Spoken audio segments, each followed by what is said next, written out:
শুরু করছি আজকের গল্প গভীর রাতের ছায়ামূর্তি। রাত গভীর। এমিলি এক নির্জন গ্রামীণ রাস্তায় গাড়ি চালাচ্ছিল। হঠাৎ তার গাড়িটা থেমে গেল।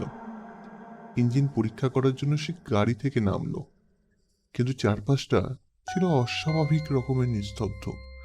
শুধু বাতাসে পাতার মৃদু ঝোড়ো আওয়াজ। সে গাড়ি আবার চালু করার চেষ্টা করলো, কিন্তু মনে হলো কেউ যেন তাকে দেখছে। হঠাৎ যেন সে দেখল গাছের কিনারায় একটি ছায়ামূর্তি দাঁড়িয়ে আছে, যার মুখ অন্ধকারে ঢাকা। ভয়ে তার হৃদয় দ্রুত বেজে গেল।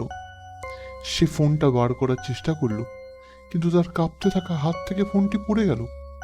ছায়ামূর্তিটা ধীরে ধীরে এগিয়ে আসতে লাগলো। প্রতিটি পদক্ষেপ ছিল তার ধীর এবং উদ্দেশ্যমূলক। এমনি বুঝতে পারলো মূর্তিটি হাঁটছে না, মূর্তিটি ভাসছে। আতঙ্কে সে গাড়িতে ফিরে দরজা বন্ধ করে দিল, কিন্তু ইঞ্জিনটি চালু হচ্ছিল না। মূর্তিটি এখনো ঠিক তার জানলার বাইরে, মুখটি কাচের উপর চেপে ধরে আছে। ক্ষীণ আলোয় এমিলি দেখলো মূর্তিটির শূন্য চোখ, যেখানে কোনো প্রাণ নেই। হঠাৎ তার গাড়ির ভেতরে এক গোপন স্বর শোনা গেল, তুমি পালাতে পারবে না। এবং তারপর গাড়ির ইঞ্জিন নিচে থেকেই যেন গর্জে উঠল। মূর্তিটি অদৃশ্য হয়ে গেল, কিন্তু এমিলি জানতো সেই রাস্তায় সে আর একা নেই।